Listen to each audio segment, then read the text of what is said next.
अस्सलाम वालेकुम दोस्तों, यावर अमीर गुज्जर एडवोकेट एक दफ़ा फिर आपके सामने है लॉ इन के प्लेटफॉर्म पे। अच्छा, हमने पढ़ लिया था सेक्शन 34 तक और हमने सेक्शन 35 से स्टार्ट करना है।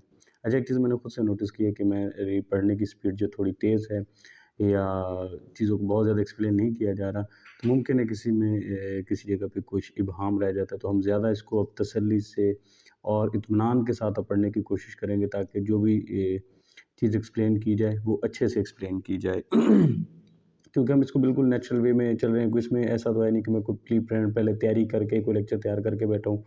तो हमें किसी चीज़ पर थोड़ी देर रुकना पड़ता है, कुछ डिक्शनरी वगैरह खोलनी पड़ती है, तो सर ये सारी चीज़ें ओके हैं। तो हम उसको अब मैं ये चाह रहा हूँ कि जो भी चीज़ आगे लेके चला जाए उसको अच्छी तरह से एक्सप्लेन करके फिर ही आगे चला जाए। हाँ, कुछ चीज़ें ऐसी हैं कि वो जजमेंट डिटेल्ड है, वो जब तक पूरी जजमेंट नहीं पढ़ी जा सकती तो वो एक्सप्लेन नहीं होगी, तो वो एक अलहदा बात है। लेकिन जो थोड़ा बाकी जो यहीं इसकी बेयर एक्ट कम से कम है, ठीक है, वो अच्छे से एक्सप्लेन हो जाए। और जजमेंट की जिस तरह लाइन है ना, डिफाइनिंग इंटेंशन, तो वो तो फिर जब वो जजमेंट पढ़ी जाएगी तभी पता लगेगा ना कि जजमेंट किस तरह से उसने उसमें डिफाइन की है। चलिए हम स्टार्ट करते हैं सेक्शन 35 से। When such an act is criminal bye reason of its being done with a criminal knowledge और इंटेंशन। कब कोई जो एक्ट है वो क्रिमिनल बन जाएगा, जब उसको इस इंटेंशन के साथ किया जाए कि क्राइम कमिट किया जा रहा है। वट एवर एन एक्ट, कुछ भी एक्ट है, which is criminal only by reason of its being done with a criminal knowledge और intention is done by several persons. कोई भी काम है वो इस वजह से क्रिमिनल होगा क्योंकि उसको इस इंटेंशन के साथ किया जा रहा है, इस नॉलेज के साथ, और क्रिमिनल नॉलेज और क्रिमिनल इंटेंशन के साथ किया जा रहा है, यानी इसको करते हुए ये इंटेंशन मौजूद है कि मैं कोई क्राइम करूं। Is done by several persons, बहुत से लोग उसको मिलकर करते हैं। Each of such person who joins in the act with such knowledge और इंटेंशन, जो भी इसको ज्वाइन करता है इसी नॉलेज और इसी इंटेंशन के साथ, is liable for the act in the same manner, वो ऐसे ही एप्लीकेबल होगा as if the acts were done by him alone with that knowledge और इंटेंशन, जैसे उसने वो खुद किया है इसी नॉलेज और इंटेंशन के साथ। ठीक है, मिसाल के तौर पर कोई एक बंदा कोई क्राइम कमिट कर रहा है या कह लें किसी को मर्डर कर रहा है, तो एक ने आके उसको मारा, दूसरे ने मारा, तीसरे ने मारा, चौथे ने मारा, तो वो सारे उसको इसी नीयत से मार रहे हैं कि वो मर जाए। अब एक आदमी आके बेशक उसने एक ज़रब ही लगाई है, तो अब ये नहीं देखा जाएगा कि उसने एक ज़रब लगाई है, बल्कि उसने भी क्रिमिनल इंटेंशन के साथ अगर वो काम किया है, तो वो पूरे का पूरा जो जो वो पूरे जुर्म है ना, वो हर एक बंदे का ऐसा होगा कि उसने अकेला वो जुर्म किया है। फिर ये नहीं देखा जाएगा कि उसने एक ज़रब लगाई है, बल्कि उस ज़रब का जो आखिरी नतीजा था कि उस इंसान का मर्डर कमिट हुआ है, तो फिर वो सब के बारे में यही तसव्वुर किया जाएगा कि उन सब ने ही कत्ल किया है। वो एक नहीं तसव्वुर होगा, वो छोटा एक्ट नहीं तसव्वुर होगा, पूरे का पूरा जो उसका कॉन्सिक्वेंस है, जो नतीजा निकला है, वो तसव्वुर होगा कि सब ने मिलके वो काम किया है। अच्छा, कमेंट्री इस पर आ गया। In absence of clear proof of conspiracy और प्री मेडिटेशन, जब ये सबूत ना हो कि कोई साजिश हुई है या प्री मेडिटेशन है, कॉमन इंटेंशन और object to killing diseased by forming unlawful assembly cannot be assumed. Therefore every one of accused person was responsible for his own act, तो फिर वो हर इंसान जब अपने एक्ट किए का जिम्मेदार होगा। अगर ये वाज़ेह सबूत ना हो कि कोई कॉन्स्पिरेसी हुई है और प्री मेडिटेशन पहले से इनका सोचा समझा प्लान था, कॉमन इंटेंशन और object to killing deceased fast forming by forming unlawful assembly cannot be assumed। दोबारा देखते हैं कि अगर क्लियर सबूत नहीं है कोई साजिश हुई है या प्री मेडिटेशन हुई है, कॉमन इंटेंशन और object to killing deceased by forming unlawful assembly can not be assumed. जो कॉमन इंटेंशन थी और ऑब्जेक्ट ऑफ किलिंग था, कोई अनलॉफुल असेंबली हुई, ठीक है, उसी से ये चीज़ अज्यूम नहीं कर ली जाएगी। अच्छा, सिर्फ ऐसा है कि कॉमन इंटेंशन थी और उससे पहले कोई अनलॉफुल असेंबली हुई, सिर्फ इतनी से ये बात वाज़ेह नहीं हो जाएगी कि ये सब उसमें ज़िम्मेदार हैं, तावक्ते कि इस बात का वाज़ेह सबूत ना हो कि वहाँ कोई कॉन्स्पिरेसी भी थी और प्री मेडिटेशन भी थी। सिर्फ अनलॉफुल असेंबली से या कॉमन इंटेंशन से ये बात साबित नहीं हो जाएगी कि ये सब के सब बराबर के जिम्मेदार हैं, बल्कि इसके लिए ज़रूरी होगा कि क्लियर प्रूफ हो कॉन्स्पिरेसी का भी और प्री मेडिटेशन का भी। ठीक है, therefore every one of accuse person was responsible for his own act. फिर वो जो हर शख्स था वो अपने ही अमल का वो जिम्मेदार था, वो सिर्फ और सिर्फ अपने अमल का जिम्मेदार था। जबकि पहले हम पढ़ के आए हैं कि वो पूरे का पूरा जो सिनेरियो था, जो पूरे के पूरा रिजल्ट था, उसका हर इंसान अलग से जिम्मेदार था, जैसे कि उसने वो खुद किया हो। ये है PLJ 2003 शरीयत कोर्ट आज़ाद जम्मू कश्मीर AJK 11 SHC है मेरा ख्याल है, ये शायद शरीयत कोर्ट के लिए लफ्ज़ इस्तेमाल होगा। अच्छा, आगे है सेक्शन 36, ये PPC का सेक्शन 36 है। Effect caused partly bye act and partly by omission. अगर कुछ ऐसा काम है जिसमें थोड़ा सा काम करके और बाकी का काम छोड़ के अगर कोई नतीजा निकलता है, मसलन एक बंदे को किसी ने कोई ज़रब लगाई, ये उसने काम किया है, अब उसको हॉस्पिटल नहीं लेके जा रहा, तो ये दूसरी उसने एक चीज़ ओमिट की है। इसके साथ है whoever the causing of a certain effect, जो भी कोई एक काम करता है, और an attempt to cause that effect, या वो कोशिश करता है कि ऐसा कुछ इफेक्ट हो, by an act or by an omission, is an offense, वो एक offense है। It's to be understood that the causing of that effect partly by an act and partly by omission is the same offense। ठीक है, अगर कोई बंदा कोई काम करता है, कोई इफ़ेक्ट क्रिएट करता है, causing of a certain effect, कोई ऐसा अमल करता है जिससे कोई इफेक्ट हो, या वो कोशिश करता है कि वो इफेक्ट पैदा हो, मतलब किसी को मारता है या मारने की कोशिश करता है, तो उसने या तो काम किया है, वो मार दिया है, या मारने की एक अटेम्प्ट की है, तो दोनों, यानी उसने काम किया है या ये कोशिश किया कि ये काम हो जाए बाय एन एक्ट और ओमिशन, चाहे उसको कोई एक्ट किया है या उसको किसी तरह से ओमिट किया। मसलन एक तो है किसी का सांस रोक देना, दूसरा है उसको ऑक्सीजन ना पहुंचने देना। ठीक है, ये हो गया, या तो उसने कोई एक्ट किया या कोई चीज़ ओमिट की। इज़ एन ऑफेंस, ये ऑफेंस है। It is to be understood that the causing of that effect partly by an act and partly by omission is the same offence, कि वो जो दोनों काम उसने किए हैं, आधा काम उसने कुछ करके किया है और बाकी का आधा काम कुछ चीज़ें छोड़ के किया है, तो वो सारे का सारा सेम ऑफेंस ही है। आगे इसकी इलस्ट्रेशन आ जाती है। ए इंटेंशनली कॉजेज जीज डेथ, ए ने जेड की जो डेथ है वो इंटेंशन की है, partly by illegally committing to give जेड omitting to give, हाँ, illegally omitting to give Z food and partly by beating Z। थोड़ा सा उसने क्या किया कि उसको खाना देना बंद कर दिया, एक चीज़ होगी, और दूसरा क्या किया, उसको मारा। अब उसने एक काम किया है और एक काम छोड़ा है। ए हैज़ कमिटेड मर्डर, तो कुल मिला के जिसका काम है उसने मर्डर किया, तो वो इसका काम होगा। कॉपरेशन आर्टिकल सॉरी सेक्शन 37 है, cooperation by doing one of several acts constituting an offence.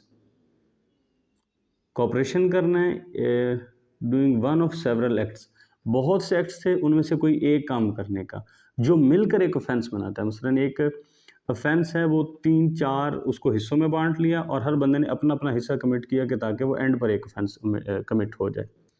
When an offense is committed by means of several acts, बहुत से एक्ट्स करने थे। Whoever intentionally cooperates, जो कोई भी उसमें जानबूझ के उसमें कॉपरेट करता है, in the commission of that offense by doing any one of those acts, कोई भी उनमें से जो एक्ट है वो उसकी सपोर्ट कर, उस पूरे एक्ट की सपोर्ट कर रहा है, कोई एक छोटा सा अपना पार्ट परफॉर्म करके, ईदर सिंगली और jointly with any other person commits that offence. तो मतलब यही है कि उसने ये जो सारा काम है ये उसने खुद किया है। अच्छा, आगे इलस्ट्रेशन है, उससे ही वजाहत हो जाएगी। काम तो बात तो यहाँ यही हुई है ना कि अगर एक ऑफेंस कुछ है उसको मुख्तलिफ हिस्सों में डिवाइड कर लिया है, हर बंदे ने अपना अपना पार्ट परफॉर्म किया है, तो अब यही तसव्वुर किया जाएगा कि इस बंदे ने जो हर इंडिविजुअल ने वो ऑफेंस कमिट किया हुआ है। सिर्फ ये नहीं कि उसने एक छोटा सा पार्ट परफॉर्म किया, बल्कि उसने वो ऑफेंस कमिट किया। इलस्ट्रेशन, पहली इलस्ट्रेशन है, ए पैराग्राफ है इसका। A and B agree to murder Z जी, वो इस बात पर रजामंद हो गए कि उसको कत्ल करते हैं जई को। By severally and at different severally, ठीक है, and at different times, giving small dose of poison, ठीक है, उन्होंने कहा कि उसको थोड़ी थोड़ी जहर दे के तो उसको कत्ल करते हैं। A and B administer the poison according to the agreement with intention to murder Z। ए और बी जो है वो इस एग्रीमेंट के तहत जो है उसको जहर दे रहे हैं कत्ल करने की नीयत से। Z dies from the effect of the several doses of poison so administered to him. Here A and B intentionally cooperate in the commission of murder, and as each of them does an act by which the death is caused, they are both guilty of offense through their acts as separate। ठीक है, अब उन्होंने क्या कहा, उन्होंने उसको slow poisoning शुरू की, हर ने उसको थोड़ी थोड़ी, ए और बी दोनों रजामंद हुए कि जी को हमने कत्ल करना है। ए ने थोड़ी सी डोज दी, फिर बी ने दी, फिर ए ने दी, फिर बी ने दी, इस तरह वो काम उनका चलता रहा तब वक्त तक उसका जेड का मर्डर हो गया। अब चूंकि इन दोनों ने जानबूझ के इंटेंशनली इस नीयत से किया है कि उसने जी को कत्ल करना था, तो ये दोनों अलग अलग अपनी अपनी जगह पे वो जी के कत्ल के दुश्मन हैं, गिल्टी हैं, मुजरिम हैं। पैराग्राफ बी है, A and B are joint jailers, दोनों जेलर हैं, and as such have the charge of Z a prisoners alternately for 6 hours at a time. A और बी जो दोनों जेलर हैं, जो जेड है वो एक कैदी है, वहाँ पे 6 घंटे की शिफ्ट है, 6 घंटे वो होता है, 6 घंटे दूसरा होता है। A and B intended to cause जेड्स death knowingly cooperate in causing that effect by illegally omitting each during the time of the attendance to furnish Z with food supplied to them for that purpose। अब क्या है कि ए और be in दोनों ने कत्ल का मंसूबा बनाया, 6 घंटे ए की ड्यूटी होती है, 6 घंटे बी की ड्यूटी होती है, और अपनी अपनी ड्यूटी में उन्होंने जो जी को खाना देना था वो दोनों खाना नहीं दे रहे। जी डाइज ऑफ हंगर, वो भूख की वजह से मर जाता है। Both A and B are guilty of the murder of Z, दोनों जो हैं ए और बी उन्होंने जी का मर्डर कमिट किया है। आगे है जी इसका paragraph C, A a jailer has charge of Z a prisoner, A intended to cause Z's death illegally omits to supply Z with food in consequence of which A is much reduced in strength. ठीक है, ए जो jailer है उसके charge में एक prisoner है Z. अब जो वो जी की जो है वो डेथ चाह रहा है, वो गैर कानूनी तौर पर जी को खाना देना रोक देता है, उसके नतीजे में इसकी जो स्ट्रेंथ है वो कमज़ोर हो जाती है। But the starvation is not sufficient to cause his death, जो भूख थी वो काफ़ी नहीं थी उसके कत्ल के लिए। A is dismissed from his office, A को उसके ऑफिस से डिसमिस कर दिया जाता है। एंड बी सक्सीड्स हिम, अब आगे बी उसका जानशीन बनता है। B without collision or cooperation with A illegally omits to supply Z with food knowing that he is likely thereby to cause Z's death। अब वो जानबूझ के Z को खाना देना छोड़ देता है, ये जानते हुए कि वो मर जाएगा। Z dies of hunger, अब Z जो है वो हंगर से मर जाता है। B is guilty of murder, तो अब जो B है वो भी मर्डर का गिल्टी है। But as A did not cooperate with B, A is guilty only of an attempt to commit murder। अब ए और बी इनके दरमियान चूंकि अब कॉपरेशन ऐसी नहीं थी कि हमने मिलकर ये काम करना है, तो फिर जो ए है वो सिर्फ और सिर्फ अटेम्प्ट टू मर्डर का मुजरिम है, और जो बी है वो पूरे पूरे मर्डर का जो है वो मुजरिम है। But A did not cooperate with, as did not cooperate with B, A is guilty only of an attempt to commit murder, जबकि बी गिल्टी मर्डर का है। आगे आ गया जी सेक्शन इसका 38, persons concerned in criminal act में be guilty of different offences. एक क्रिमिनल एक्ट में जो उसके मुतलका लोग थे, हो सकता है उनके ऑफेंस जो हैं वो मुख्तलिफ हों। Where several persons are engaged or concerned in the commission of a criminal act, काफ़ी सारे लोग उसमें मुलव्वस थे और वो किसी क्रिमिनल एक्ट जो है उसको कमिट करना चाह रहे थे, उसके कमीशन में वो इंगेज थे। They may be guilty of different offence by means of that act, उस एक्ट के लिहाज से हो सकता है हर एक का जुर्म मुख्तलिफ हो। पहले हम अब तक जो पढ़ते आ रहे हैं उसमें यही था कि सबका जुर्म वो एक ही है, क्योंकि सब ने मुआवनत किया, लिहाजा सब पर एक ही होगा। यहाँ पर है कि मुख्तलिफ भी उनके जो है जुर्म की नौयत हो सकती है। अब वो कैसे? इलस्ट्रेशन, ए अटैक्स जी, ए जो है वो जी पे अटैक करता है। Under such circumstances of grave provocation that his killing of Z would be only culpable homicide not amounting to murder.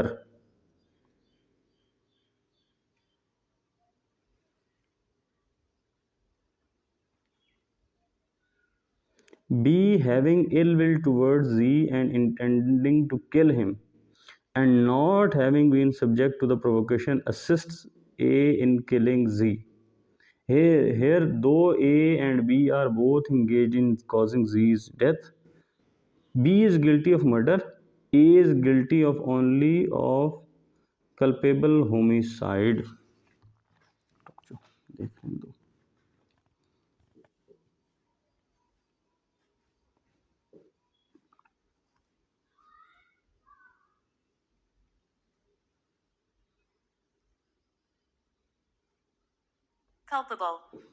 Culpable ये किस चीज़ का है? मस्तजू सजावार गुनहगार।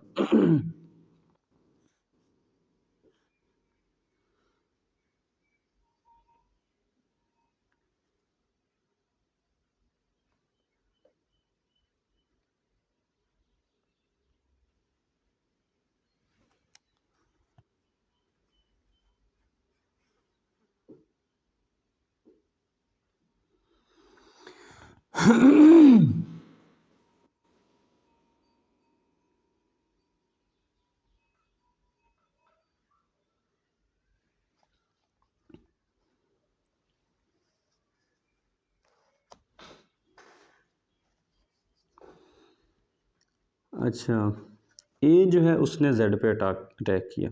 इस तरह के सर्कमस्टांसेस थे ऑफ ग्रेव प्रोवोकेशन, बहुत सख्त उसको प्रोवोकेट किया गया। That his killing of Z would only be culpable homicide not amounting to murder. तो अच्छा, यानी मर्डर में और होमिसाइड में फ़र्क होगा। कत्ल बेशक दोनों में इंसान कत्ल दोनों में होता है, लेकिन होमिसाइड अलग होगा, मर्डर अलग होगा। मर्डर है किसी को इसी नीयत से मारना कि मैं मारना चाहता हूँ, मेरी इंटेंशन उसको मारने की, और मैं बगैर प्रोवोकेशन के, बगैर किसी और मकसद के मैं उसको कत्ल कर देता हूँ। मेरी मकसद यही है कि मैंने उसको कत्ल करना है, ये है मर्डर। और होमिसाइड है वैसे किसी इंसान को मारना, उसमें इंटेंशन का फ़र्क आ जाएगा। उससे मर्डर बहुत ज़्यादा हीनियस ऑफेंस है, और जो होगा होमिसाइड वो भी हीनियस ऑफेंस है, लेकिन मर्डर से फिर भी वो कम नौयत का है। अच्छा, इसने किसी प्रोवोकेशन के अंडर आके उसको मारने के लिए ना वो आगे बढ़ा, उसने उस पर अटैक किया। अच्छा, बी जो था उसको जी के साथ कोई ग्रज थी, कोई दुश्मनी थी, कोई बुग़्ज़ अनाद था उससे।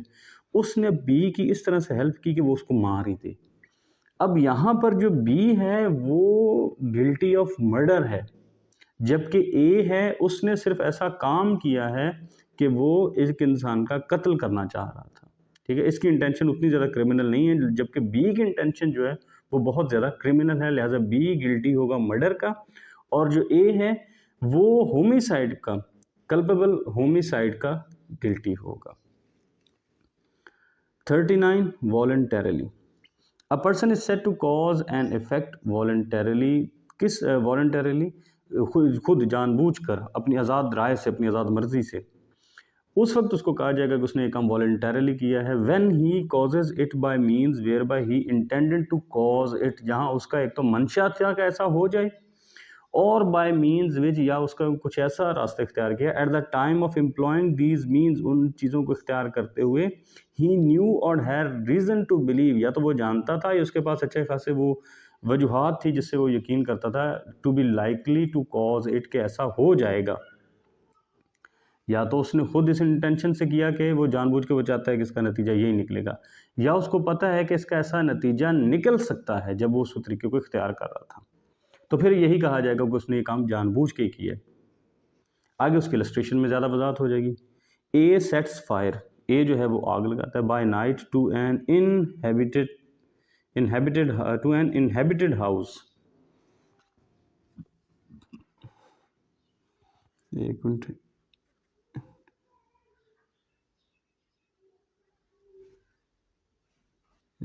इनहेबिटेड, अच्छा बस इनहेबिटेड बसा हुआ।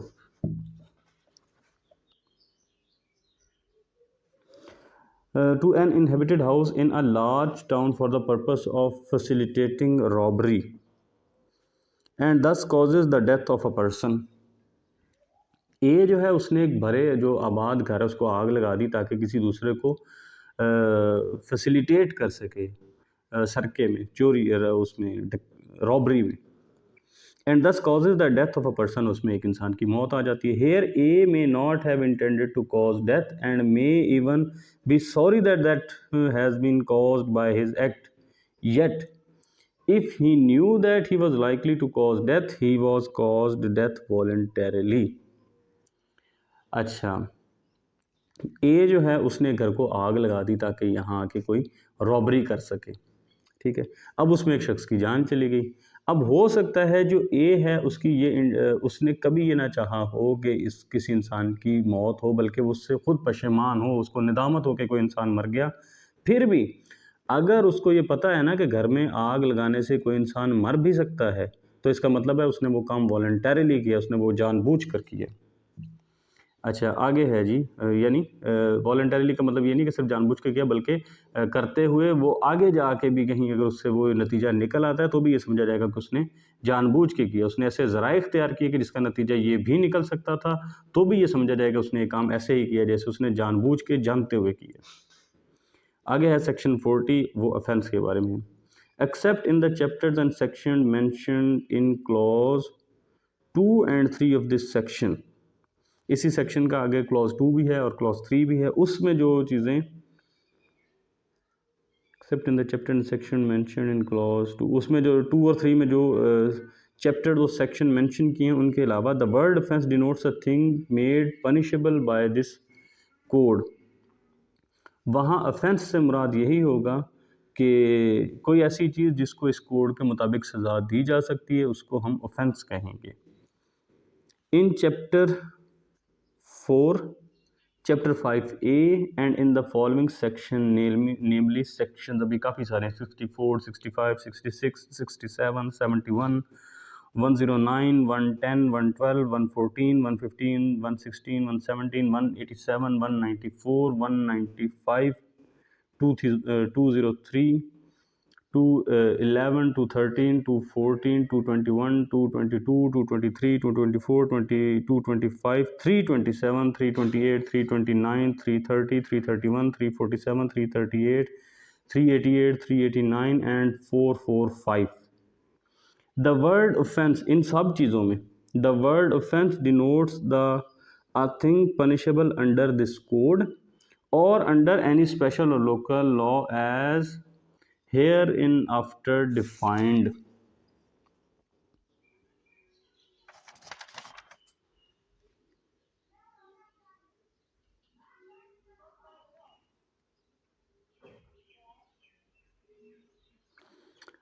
अच्छा, ये सारी चीज़ें उसने बता दी हैं कि ये जो सेक्शन है इसमें जो ऑफेंस है इससे मुराद होगा वो काम जो इस कोड के अंदर या किसी स्पेशल या लोकल लॉ के अंदर या उसके ज़ेरे उसके मुताबिक वो ऑफेंस होगा, तो उसे हम कहेंगे कि वो एक ऑफेंस है। इसको ये जो सेक्शन है उनमें and in sections 141, 176, 177, 201, 202, 212, 216 and 441 the word offense has the same meaning when the thing punishable under the special or local law is punishable under such law with imprisonment for a term 6 months or upwards whether with or without fine। अच्छा, दोबारा इसको देखते हैं। जो पहले उसने सारे section बता दिए चैप्टर 4 के, चैप्टर 5 के और आगे जो सेक्शन उसने बता दिए, उसमें जहाँ जहाँ वर्ड ऑफेंस आएगा उससे मुराद होगा वो चीज़, ऐसा अमल जो इस कोड के अंडर पनिशेबल है या किसी और स्पेशल लॉ या लोकल लॉ के मुताबिक अगर वो पनिशेबल है तो वो ऑफेंस होगा। आगे उसने कुछ और सेक्शन बताए हैं कि इनमें अगर ऑफेंस मुराद होगा तो इसमें has the same meaning when the thing punishable under the special or local is punishable. इसके मीनिंग फिर भी ऑफेंस होंगे कि अगर कुछ ऐसा है, कुछ ऐसी चीज़ है जिसको किसी स्पेशल लॉ या लोकल लॉ के under is punishable under such law with imprisonment, और उसकी सज़ा ये हो कि वो 6 माह से 6 माह या इससे ज़्यादा की सज़ा हो, चाहे उसके साथ जुर्माना हो या ना हो, तो उसे भी हम एक ऑफेंस ही कहेंगे। उन सारे सेक्शन में जो कुछ आ गया वो ऑफेंस होगा इस कोड के ज़रिए जिसको पनिशेबल है, या किसी और लोकल या स्पेशल लॉ के। और आगे इन जो सेक्शन में जहाँ पर ऑफेंस आएगा तो उससे मुराद होगा जिसको किसी स्पेशल या लोकल लॉ के मुताबिक पनिशेबल हो और उसकी सज़ा 6 माह या इससे ज़्यादा हो, चाहे जुर्माना हो या जुर्माने के अलावा हो, तो वो भी ऑफेंस होगा। वो सारे सेक्शन में जो कुछ आ गया वो ऑफेंस हो गया, और यहाँ जिसकी सज़ा 6 माह या उससे ज़्यादा होगी तो वो भी ऑफेंस होगा, चाहे जुर्माना हो या चाहे जुर्माना ना हो। अच्छा, एक चीज़ देखने वाली थी वो ये कि यहाँ इसने लिखा था ऑफेंस, जो ऑफेंस की जब डेफिनेशन दे रहा है सेक्शन 40 में, तो उसके साथ इसने क्लॉज 2 और 3 लिखा था। तो ये क्लॉज 2 और 3 यहाँ अलग से मेंशन तो नहीं थे, लिहाजा हम इसमें भी देख लेते हैं कि इसमें पीपीसी में sections 40 clause 2 and 3 of this, लेकिन इसमें आगे क्लॉजेज है नहीं कुछ दी हुई। लेकिन जो चैप्टर ये आगे जो जहाँ से शुरू होता है इन चैप्टर 4 चैप्टर 5 एक, अगर हम इसको दूसरी क्लॉज तस्वुर कर लें, और जो इन एंड इन सेक्शन, और इसमें जो सेक्शन है इसको हम क्लॉज 3 तस्वुर कर लें, तो फिर तो बात बन जाती है। वरना यहाँ पे अलग से मेंशन नहीं किया गया, लेकिन पैराग्राफ अलग अलग करके लिखे हुए हैं, तो मुमकिन है कि यही इसकी क्लॉज 2 है जहाँ पे सिर्फ ऑफेंस की डेफिनेशन दी है। पहले जो सबसे लिखा है वो फर्स्ट क्लॉज हो जाएगी, ये दूसरी क्लॉज, और ये तीसरी क्लॉज हो जाएगी। अच्छा, आगे आ जाते हैं जी section 41 special law. A special law is a law applicable to a particular subject. अगर किसी ख़ास मजमून से ताल्लुक़ रखता है तो वो स्पेशल लॉ हो जाएगा। सेक्शन 42 है लोकल लॉ के बारे में। A local law is a law applicable only to a particular part of the territories comprised in Pakistan. अगर कोई लोकल लॉ है तो वो लॉ जिसको पाकिस्तान के किसी ख़ास हिस्से पर अगर वो एप्लीकेबल है तो फिर उसको हम लोकल लॉ कहेंगे। Illegal, legally bound to do, ठीक है, दो चीज़ें हैं सेक्शन 43 में। The word illegal is applicable to everything which is an offence. Illegal हर उस चीज़ पे ये बात लागू होती है जो कि एक ऑफेंस है, और which is prohibited by law, या उसको कानून ने मना किया है, और which furnishes ground for a civil action, या फिर उस वो एक ग्राउंड मुहैया कर देता है कि उसके पार में सिविल कार्रवाई को सिविल एक्शन लिया जाए। And a person is said to be illegally legally and is said to be legally bound to do whatever is illegal in him to omit, ठीक है, to in him to omit. पहले उसने सारी चीज़ें बता दी कि अगर तो वो ऑफेंस है या उसको कानून मना करता है या वो किसी सिविल एक्शन की बुनियाद बन सकता है, और एक पर्सन को कहा जाएगा कि and a person is said to be legally bound to do, वो उस पर ये लाजमी होगा कि वो करे whatever it is illegal in him to omit, जो जिस चीज़ को छोड़ना उसके लिए, जिसको ओमिट करना उसके लिए इलीगल है, तो उसके लिए ये ड्यूटी होगी कि वो उसको काम को करे। मसलन अगर किसी पुलिस वाले की कोई ड्यूटी लगी है और उसको छोड़ता है तो वो इलीगल कर रहा है, क्योंकि वो ड्यूटी बाउंड था कि वो उसको फरीज़े को सर अंजाम देता। और इलीगली वो चीज़ हो, इलीगल वो चीज़ हो जाएगी जो उसको मना किया गया है, और लीगली बाउंड टू डू वो है जिसको ओमिट करना उसके लिए इलीगैलिटी है। अगर उसको ओमिट करता है तो फिर वो इलीगल एक्ट कर रहा है। Injury, the word injury denotes any harm whatever illegally caused to person in body, mind, reputation और property। इंजरी जो है वो हर वो हार्म है जो इलीगली किया जाए किसी इंसान को, उसके जिस्म पर, उसके दिमाग पर, शोहरत पर या प्रॉपर्टी पर अगर वो असरअंदाज हो तो वो इंजरी होगी। सेक्शन 44 था। इस पर कमेंट्री है। Injury, the word injury denotes any harm illegally, वो सारी बात है। फिर आगे उसने साइटेशन दी है PLJ 2010 CRC क्रिमिनल सी लाहौर 564। अच्छा, आगे है section 45 life. The word life denotes a life of a human being unless the contrary appears from the context. जहाँ भी लाइफ का लफ्ज़ इस्तेमाल होगा तो उससे मुराद होगा कोई इंसानी जान। हाँ, अगर उसके जो कॉन्टेक्स्ट है उससे कोई मुख्तलिफ मतलब निकल आए तो वो एक अलग बात है। 46 है डेथ के बारे में। The word death denotes the death of a human being unless contrary appears from the context. जहाँ डेथ का लफ्ज़ आएगा तो उससे मुराद इंसानी जान की मौत है। हाँ, अगर उसका कोई और मतलब निकले कॉन्टेक्स्ट से वो तो अलग बात है। Animal, the word animal denotes any living creature other than human being. जहाँ एनिमल का लफ्ज़ आ जाएगा तो इंसान के अलावा बाकी सब जिंदा चीज़ें उसमें आ जाएंगी। वेसल 48 सेक्शन है। The word vessel denotes anything made for the conveyance by water of human being or of property. Vessel से मुराद हर वो चीज़ है made for conveyance by water जो पानी के ज़रिए सफ़र करने के लिए इस्तेमाल होती है, चाहे इंसानों को ले जाने के लिए या किसी की प्रॉपर्टी को लेकर जाने के लिए, तो उसे हम वेसल कहेंगे।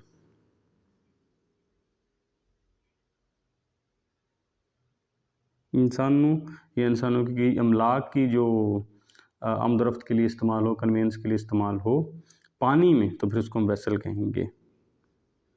अच्छा, आगे है जी year month.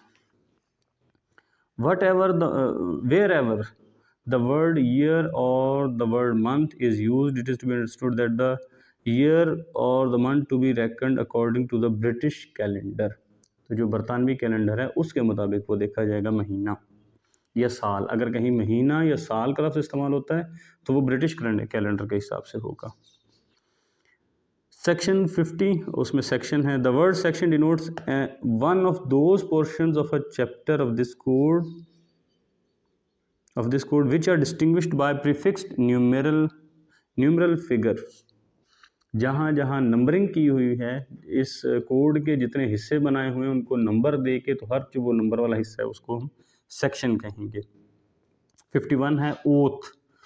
The word oath includes a Solomon affirmation substituted by law for an oath or an declaration required and authorized by law to be made before a public servant or to be used for the purpose of proof whether in a court of justice or not।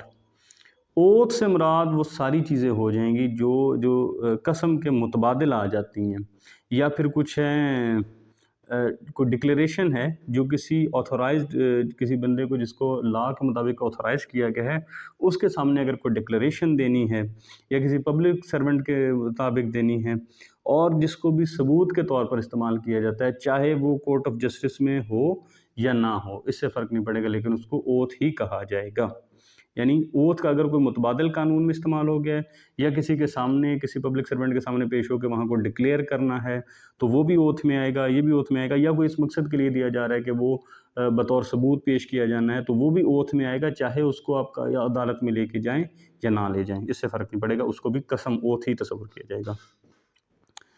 आगे है जी section 52 good faith. Nothing is said to be done or believed in good faith which is done or believed without due care and attention.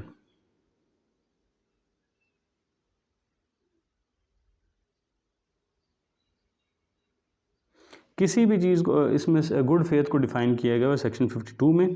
किसी भी चीज़ को ये नहीं कहा जाएगा is said to be done or believed in good faith कि वो good faith में हुई है, which is done or believed without due care and attention, जब तक कि वो प्रॉपर केयर के साथ और प्रॉपर अटेंशन के साथ अगर कोई काम नहीं किया गया तो उसको ये तस्वर नहीं किया जाएगा कि वो गुड इंटेंशन के साथ, गुड फेथ के साथ हुआ है। क्योंकि गुड फेथ के साथ किया जाता तो प्रॉपर केयर और प्रॉपर अटेंशन के साथ किया जाता। 51A harbour. हार्बर मेरे ख्याल में है पुश्त पनाही करना। मज़ीद इसको चेक कर लेते हैं।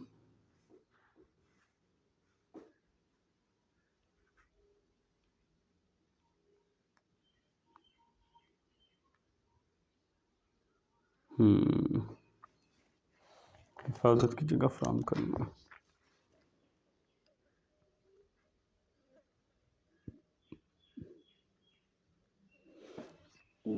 Accept in section 157, section 52A है ये हार्बर के बारे में, पुश्त पनाही।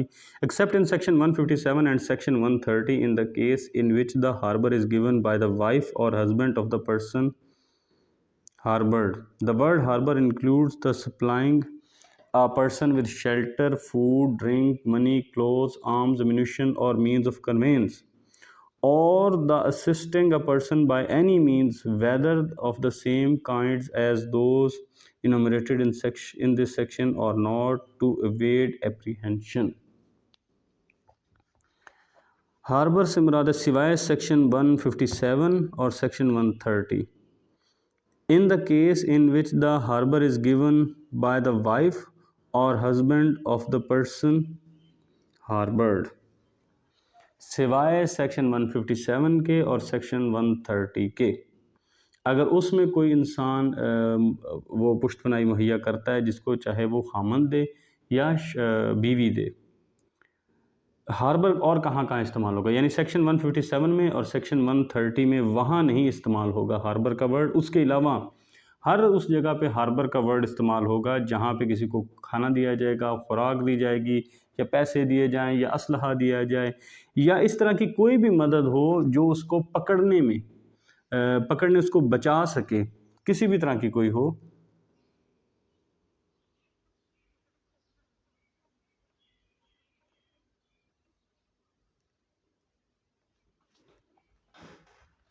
किसी भी तरह से अगर किसी इंसान को गिरफ्तारी से बचने में उसकी हेल्प की है तो इसका मतलब है उसकी पुश्तपनाही की है, उसको हार्बर किया है. सिर्फ सेक्शन 157 और सेक्शन 130 वहाँ पे हार्बर का लफ्ज़ इस्तेमाल नहीं होगा. उसके अलावा किसी भी तरीके से अगर किसी की मदद इस तरह से की जाती है कि उसको गिरफ्तारी से बचाया जा सके तो यही मतलब लिया जाएगा कि उसने हार्बर किया है. अच्छा, चैप्टर इसका आ गया जी 3, ये है पनिशमेंट्स के बारे में, और यहाँ से ये स्टार्ट हो रहा है आर्टिकल सेक्शन 53 से, यानी ये चैप्टर है 3rd, ये पनिशमेंट के बारे में है, और ये स्टार्ट हो रहा है सेक्शन 53 से. और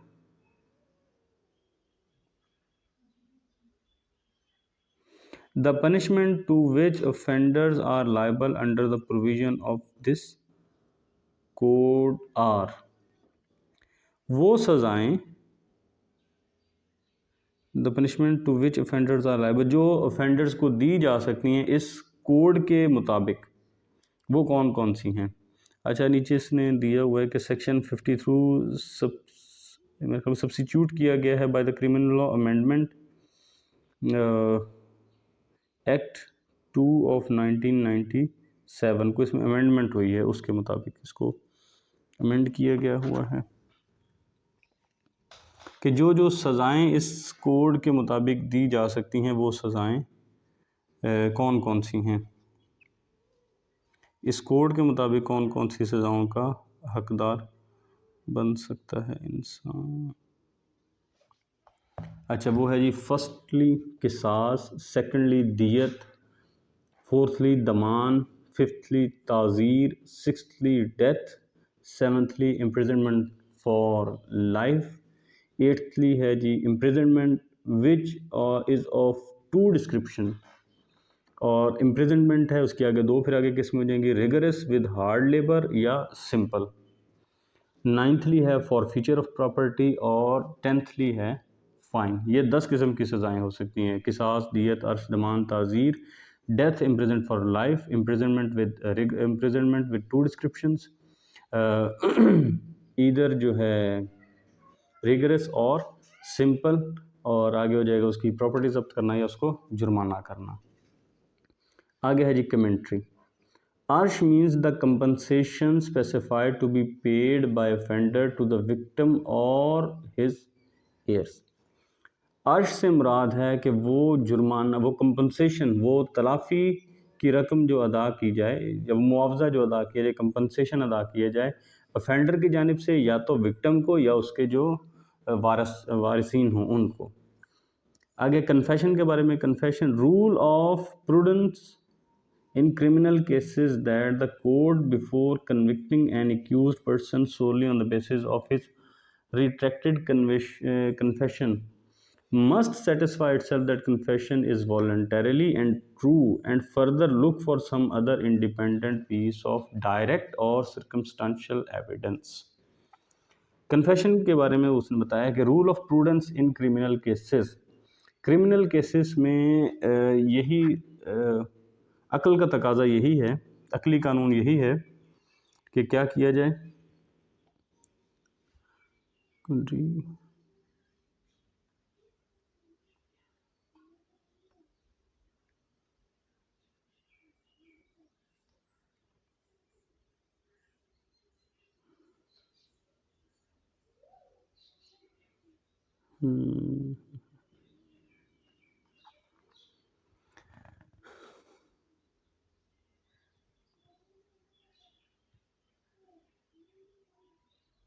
अच्छा, रिट्रैक्ट है जी इनहिराफ करना।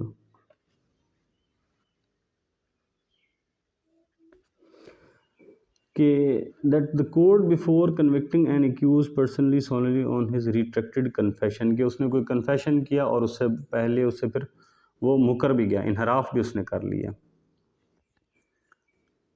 उस कोर्ट को फिर चाहिए कि अपने आप को सेटिस्फाई करे। अगर कोई क्रिमिनल केस है, उसमें किसी बंदे ने कन्फेशन दिया लेकिन बाद में उस कन्फेशन से मुकर भी गया, उससे इनहराफ भी कर लिया, तो फिर कोर्ट को चाहिए कि वो अपने आप को सेटिस्फाई करे कि जो कन्फेशन था वो वॉलंटरली था और सच पर बेस करता था। ठीक है, वॉलंटरली भी है और उसकी बुनियाद सच पर भी है। और फर्दर लुक और मज़ीद भी देखे कि कुछ ऐसे independent piece of direct evidence मिल जाए या कोई सर्कमस्टेंशियल एविडेंस मिल जाए, फिर उसको सज़ा देना चाहिए बिफोर उसको कन्विक्ट करे। अगर वो खुद कह रहा है और फिर उसे इनहराफ कर दिया, उसने कोई कन्फेशन किया, उसे इनहराफ कर लिया, तो उससे फिर पहले कोर्ट को चाहिए कि खुद को सेटिस्फाई करे कि उसने जो भी कहा वॉलंटरली कहा है, वो सच कहा है। और उसके अलावा और भी कोई पीस ऑफ जो एविडेंस है वो तलाश करने चाहिए, चाहे वो डायरेक्ट हो चाहे सर्कमस्टेंशियल हो। 1995 PSC 813। आ गया दमान। It means the compensation determined by court to be paid by the offender to the victim. दमान से मुराद ये है कि कोर्ट डिटर्मिन करे कि ऑफेंडर ने ये रकम उसको अदा करनी है for causing a hurt not liable to अर्श। जो अर्श में नहीं आएगा उसके लिए फिर कोर्ट डिटर्मिन करेगी कि वो दमान पे करे, और दमान वो है जिसको कोर्ट ने डिटर्मिन किया हो कि वो ऑफेंडर विक्टिम को पे करे।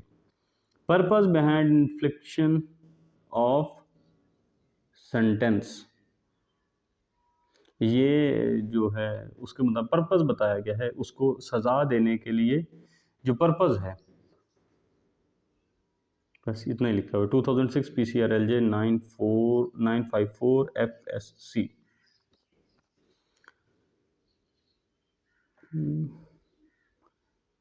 यानी दमान से मुराद है जो अर्श नहीं है और जिसको हुकूमत ने डिफ़ाइन किया है, और उसका मकसद ये है कि उस इंसान को सज़ा देना है। दियत ऑफ एयर्स और दियत टू एयर्स ऑफ डिसीज्ड, मरने वाले के जो वारसान हैं उनको दियत देना।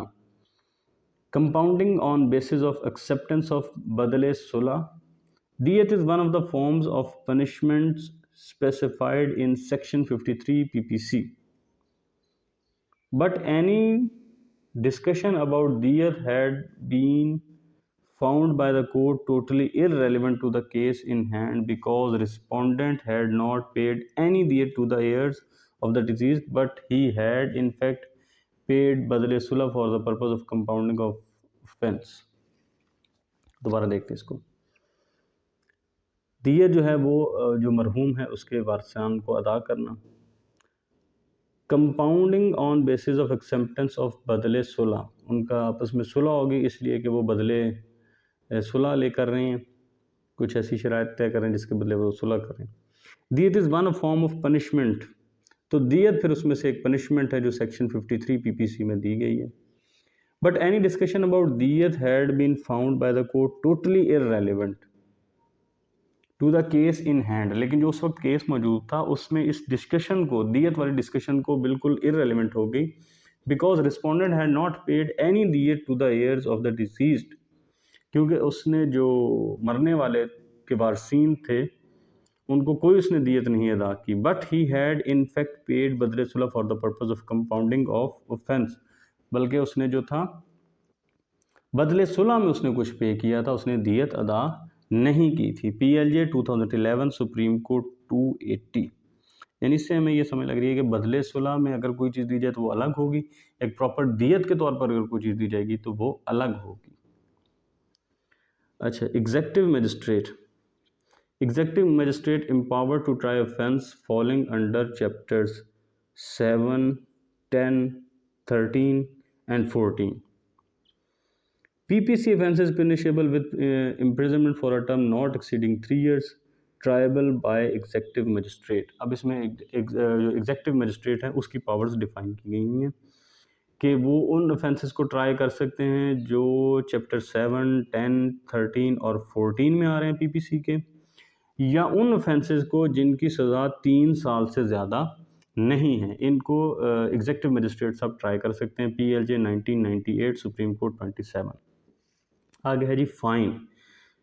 फ्रेज और विद फाइन, जहाँ पे ये फ्रेज आती है इन्वर्टेड कॉमाज में और विद फाइन, जहाँ ये फ्रेज आती है और with fine, provided punishment of imprisonment is not obligatory, rather things have been left open at the discretion of the court to choose alternative punishment of fine or can even award both punishment of imprisonment as well as fine। कि जहाँ पे भी ये phrase इस्तेमाल हुई है और with fine, अब ये लाजमी नहीं है कि rather things provided punishment of imprisonment is not obligatory, ये कोई ऑब्लिगेटरी नहीं है, ठीक है ना, और विद फाइन कि या ये या वो, इसमें सॉरी अगर यहाँ पे ये आ गया ना वर्ड और विद फाइन, तो ये उस पर लाजमी नहीं होगा कि आपने या इसमें से इंतखाब करना है या उसमें से इंतखाब करना है, बल्कि ये जो है ये कोर्ट की डिस्क्रिशन पर ओपन है कि वो चाहे इन दोनों में से कोई इस्तेमाल कर लें या फिर वो चाहें तो फाइन और इम्प्रिजनमेंट दोनों अवॉर्ड कर सकते हैं, ठीक है। ये उसको पाबंद नहीं ये ऑनरेबल कोर्ट को कर सकते कि लाजमी आपने कोई एक ही सेलेक्ट करना है, वो दोनों सेलेक्ट कर सकते हैं। Such discretion can always be subject to sketched guidelines provided by law itself और प्रोनाउंसिएशन देखनी पड़ेगी।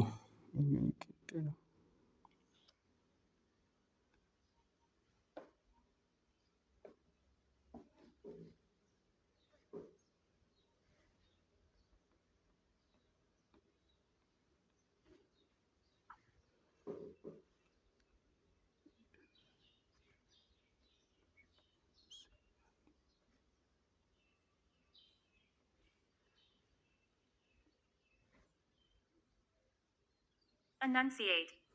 enunciate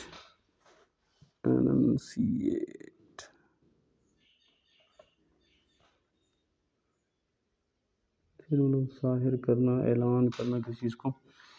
अच्छा, लेकिन ये जो डिस्क्रिशन है कि उनके पास ये उनकी डिस्क्रिशन पे आना चाहे तो वो दोनों सज़ाएं दे सकती हैं। ये जो डिस्क्रिशन है ये हमेशा ताबे होगी जो स्केच्ड गाइडलाइंस हैं प्रोवाइडेड बाय लॉ इटसेल्फ और इनंसिएटेड प्रिंसिपल, जो उसके एलानिया उसूल हैं उनमें, या जो लॉ में गाइडलाइंस दी हैं ये उसके सब्जेक्ट ही उसके मातहत ही होंगे।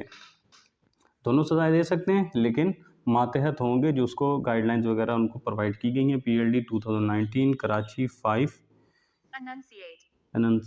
enunciate Karachi 585 words shall be liable to fine do not make it incumbent upon the court to impose a fine. जहाँ पे जो वर्ड इस्तेमाल हुए हैं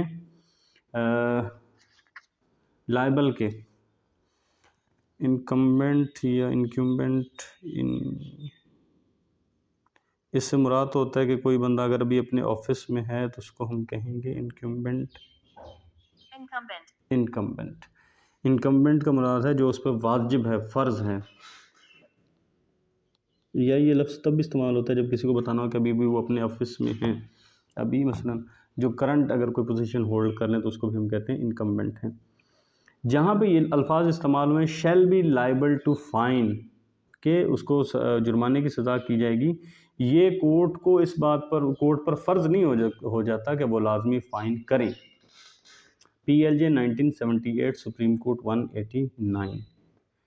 Islamic punishment object to Islamic punishment is reformation of convicts and not to penalise them in vengeance, कि जो Islamic punishment हैं उनका मकसद है इस्लाह करना, उनका मकसद ऐसा नहीं है कि कोई बदले की फ़िज़ा कोई पैदा करना। 1999 MLD 2450।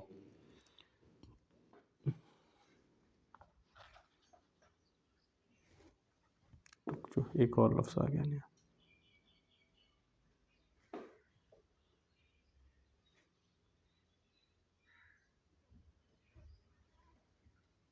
Extenuating. extenuating extenuating extenuating extenuating extenuating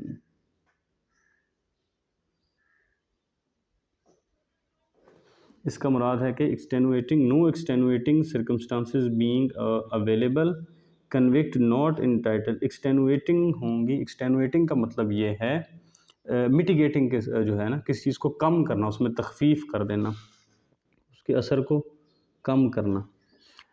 no extenuating circumstances being available, कोई ऐसे सर्कमस्टांसेस, ऐसे हालात नहीं दस्तयाब थे कि वो उसको मिटिगेट करते। Convict not entitle to concession specially when commission of crime proved beyond reasonable doubt, तो उसको फिर जो कन्विक्ट है उसको किसी किस्म की कोई रियायत जो है वो नहीं दी जाएगी, ख़ास तौर पे जब उसका जुर्म जो है बियॉन्ड रीजनेबल डाउट भी साबित हो गया है। PLJ 2003 criminal cases Lahore 810। ठीक हो गया। आगे आ गया जी ओनस टू प्रूव का मामला। The prosecution must prove its case against the accused beyond reasonable doubt, irrespective of any plea raised by the accused in his defense, कि जो है प्रोसिक्यूशन उसी की जिम्मेदारी है कि वो एक्यूज़ के ख़िलाफ़ जो केस है उसको बियॉन्ड रीज़नेबल डाउट साबित करे, कतई नज़र इससे कि उसने क्या प्ली इख्तियार की थी। Prosecution can not fall back on the plea of an accuse to prove its case. Prosecution जो है वो उस पर इन्हिसार नहीं कर सकती कि उसने क्या प्ली दी थी, उसको अपना केस खुद साबित करना है। 1995 PSC 819। Punishments awarded should neither exceed a ceiling equal to a level just deserved by the offender for offense, nor for below a floor level necessary to protect public from further serious crime, and to show that the gravity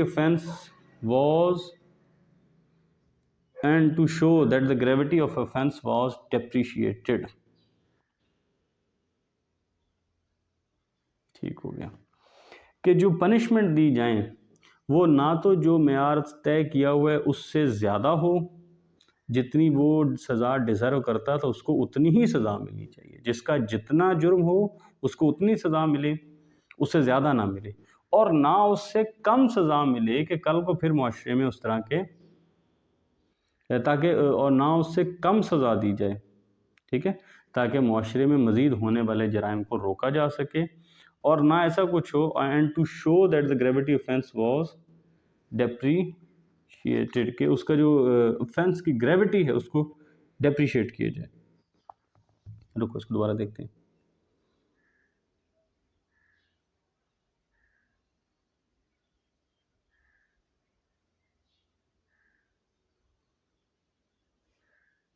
punishment award should neither, उससे ज़्यादा भी नहीं होना चाहिए और कम भी नहीं होना चाहिए, फिर इसको ऐसे ही पढ़ेंगे। Punishment awarded should neither to show that the gravity of offence was depreciated, और उसको ये भी नहीं जाहिर करना चाहिए कि जो ऑफेंस की ग्रेविटी थी उसको कुछ कम जाहिर किया है। 2018 बाय LR नोट 3729 में ये था। पनिशमेंट यानी इसमें टोटल 3 बातें हम ये कह सकते हैं कि हो गई है। एक तो ये कि ना उससे ज़्यादा मिलनी चाहिए, ना उससे कम मिलनी चाहिए, और ना ऐसा कुछ होना चाहिए कि जिससे ये लगे कि शायद जो ऑफेंस की ग्रेविटी है उसको डेप्रीशिएट किया गया। पनिशमेंट काइंड्स ऑफ, उसकी जो सज़ाएँ हैं उनकी अक़साम। According to section 53 PPC, an offender upon having been found guilty of charge may be imposed upon any one or more out of punishment of, अगर ये PPC के सेक्शन 53 के मुताबिक किसी जो ऑफेंडर है ये साबित हो गया है कि वो उसने कोई किसी चार्ज का गिल्टी अगर वो साबित हो गया है तो उस पर इसमें से एक या एक से ज़्यादा सज़ाएं लग सकती हैं। कौन कौन सी? किसास, दियत, अर्श, दमान, डेथ, ईदर बाय किसास और ताज़ीर, द इम्प्रिजनमेंट फॉर लाइफ। ये सारी सज़ाएं उसको दी जा सकती हैं। एक या एक से ज़्यादा भी उसको सज़ाएं दी जा सकती हैं जब उसका ऑफेंस साबित हो गया है। इसकी साइटेशन है PLJ 2021 क्रिमिनल केसेस 784। आगे है जी किसास। The word qisas has been defined as punishment by causing similar hurt at the same part of body of the convict as he has caused to the victim, or causing his death if he has committed qatl amd in exercise of the right of the victim or wali। जो लफ्ज़ किसास है उसको हम किस तरह से उसकी तारीफ़ करेंगे कि ये एक सज़ा है कि जिस तरह का ज़ख्म कन्विक्ट ने विक्टिम को लगाया है उसी तरह को उसको ज़ख्म लगाया जाए, या अगर इसने उसकी मौत वाक़ कर दी है तो इसको भी कत्ल किया जाए। विक्टिम का राइट या उसके वली का जो राइट है उसको एक्सरसाइज करते हुए, यानी किसास का मतलब होगा जितना इसने ज़ख्म लगाया है उतना ही उसको ज़ख्म लगाया जाए। अगर इसने उसको कत्ल कर दिया है, कत्ल अमद किया है, तो फिर अब इसको भी कत्ल किया जाएगा उसके विक्टिम का राइट विक्टिम या उसके वली का राइट को एक्सरसाइज करते हुए। PLJ 1996 criminal cases 733। Liability of किसास is to be established by two competent witnesses, and sentence of death as qisas cannot be imposed unless court is satisfied having regard to requirement of tazkiyat shahood. Sentence of qisas cannot be altered to imprisonment for life। अच्छा, liability of किसास, जो किसास की liability अगर किसी पर साबित करनी है तो फिर उसके लिए दो कॉम्पिटेंट विटनेस चाहिए, और सेंटेंस टू ऑफ डेथ अगर देना है, ठीक है, उसको कोर्ट इम्पोज नहीं कर सकती अनलेस कि वो अपने आप को सेटिस्फाई करे कि जो तज़किया शहूद वाले गवाह चाहिए थे, ऐसे गवाह जिनको तज़किया शहूद हासिल है, अगर वो कोर्ट को नहीं मिलते हैं तो फिर जो है सेंटेंस ऑफ डेथ है वो नहीं दिया जा सकता। ठीक है, अगर किसास है तो उसके लिए दो कॉम्पिटेंट विटनेस चाहिए। अब आगे बात, अगर उसको डेथ का सेंटेंस देना है तो फिर किसास एप्लीकेबल नहीं हो सकता तावक्त के कोर्ट अपने आप को इस बात पर सेटिस्फाई नहीं कर दे कि जो विटनेसेस हासिल हुए हैं उन्हें तज़किया शहूद भी हासिल है, तज़किया शहूद भी उनको हासिल है। सेंटेंस ऑफ किसास कैन नॉट, और जो किसास का सेंटेंस है उसको इम्प्रिजनमेंट फॉर लाइफ के साथ आल्टर तब्दील नहीं किया जा सकता। PLD 1998 पिशावर 101। लाइबिलिटी ऑफ किसास is to be established by two competent witness and sentence. अच्छा, आधी बात वही आगे और आ जाती है। Okay, liability of qisas is to be established by two competent adil witnesses, and sentence of death as qisas cannot be imposed unless court is satisfied having regard to requirement of tazkil shahood. Again, tazir is a punishment which is not fixed by the legislator but is left to the discretion of the court. tazir वो punishment है जो उसको legislator define नहीं करता बल्कि वो court की description पर छोड़ जाती है। दियत means compensation as specified in section 323 PPC, और दियत क्या है? जो PPC के सेक्शन 323 में जो कंपनसेशन बयान की गई है।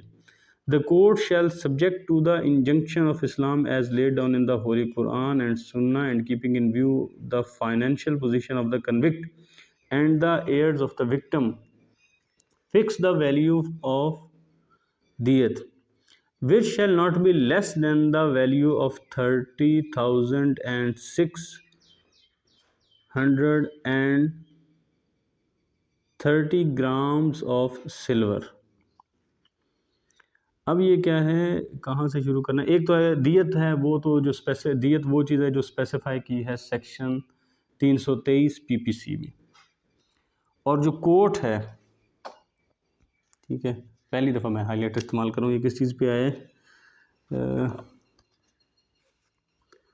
30,630 ग्राम्स ऑफ सिल्वर।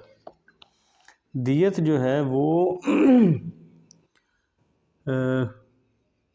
कोर्ट ने अब ये क्या है, इस्लामी अहकाम के मुताबिक ये जो कुरान और सुन्ना में जो असूल दिए हैं, और कन्विक्ट की फाइनेंशियल पोजीशन भी देखनी है, और जो विक्टिम है उसके जो हैं वारसीन हैं उनकी पोजीशन भी देखनी है। उसको देखते हुए कोर्ट ने जो दियत है वो डिसाइड करनी है। Which shall not be less than the value of 30,630 grams of silver, जो कि 30,630 ग्राम सोना, सिल्वर 30,630 ग्राम चांदी से की मालियत से कम ना हो। ज़्यादा की बात नहीं है, ज़्यादा जितनी मर्जी हो जाए, इससे कम से कम नहीं होनी चाहिए। Court can enhance amount of दियत but cannot reduce the value fixed in accordance with the holy Quran and Sunnah. Court जो है वो दियत की जो रकम है वो बढ़ा तो सकती है, लेकिन जो कुरान सुन्ना में बता दी गई है उससे कम नहीं कर सकती। ये जजमेंट है 1999 MLD 2271। Scope and extent, court can avoid imprisonment in addition to punishment of दियत। कोर्ट जो है दियत के साथ भी सज़ा दे सकती है। PLD 1999 लाहौर 262। अर्श एंड दमान में भी described as punishment which are compensatory in nature but nonetheless they remain substantive punishments. अच्छा, दियत भी है। दियत, अर्श और दमान, इनको वो सज़ाएं कहा जा सकता है कि जो कंपनसेटरी इन नेचर हैं, लेकिन ये अपने आप में सब्सटेंटिव पनिशमेंट्स भी रहती हैं। ठीक है, कोर्ट जो है वो दियत के अलावा भी सज़ा दे सकती है, यानी दियत भी ले सकती है और सज़ा भी दे सकती है। इस पर है PLD 1999 लाहौर 262। और फिर यह है कि दियत, अर्श और दमान जो हैं ये कंपनसेटरी पनिशमेंट हैं, लेकिन अपनी नेचर में लेकिन ये नेचर के लिहाज से ये कंपनसेटरी हैं, लेकिन उसके साथ साथ ये सब्सटेंटिव पनिशमेंट्स भी हैं। ठीक हो गया। ये बताया गया है PLJ 2005 क्रिमिनल केसेस पिशावर 386 में। Commutation of sentence of death, ये क्या है? Commutation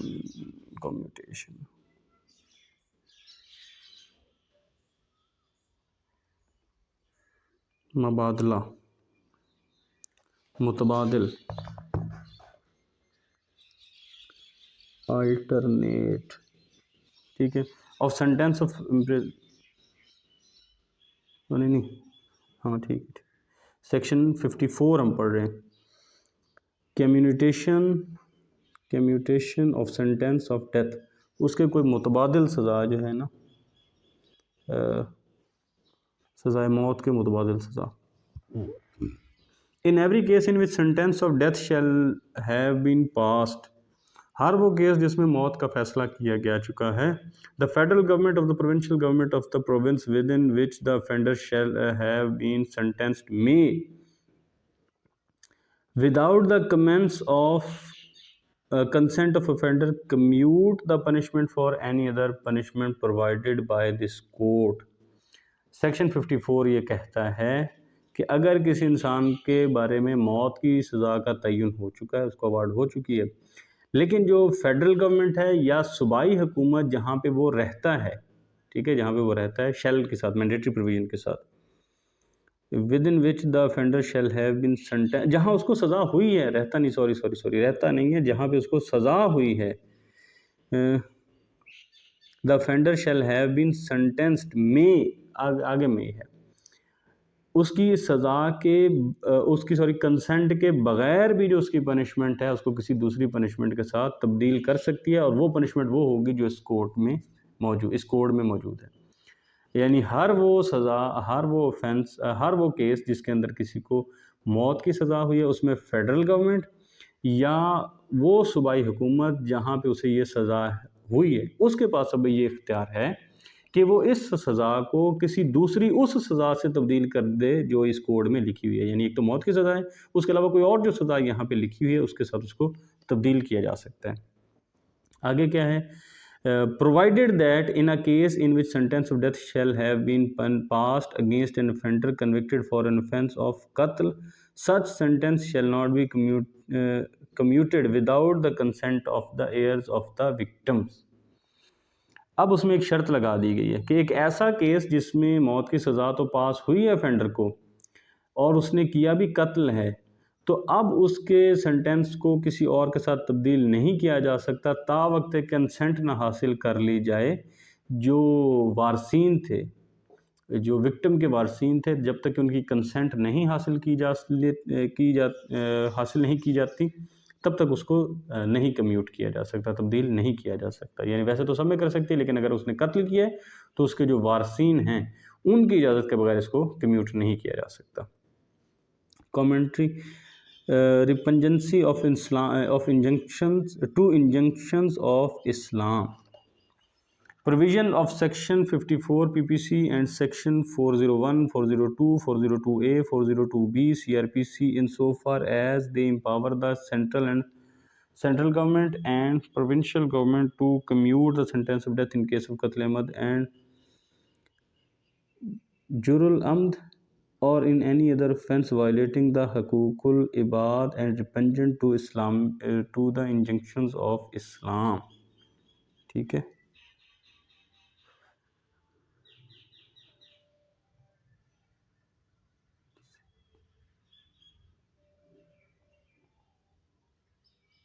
Repungency. रिपंजेंसी यहाँ पे नहीं बताया इसका मैंने।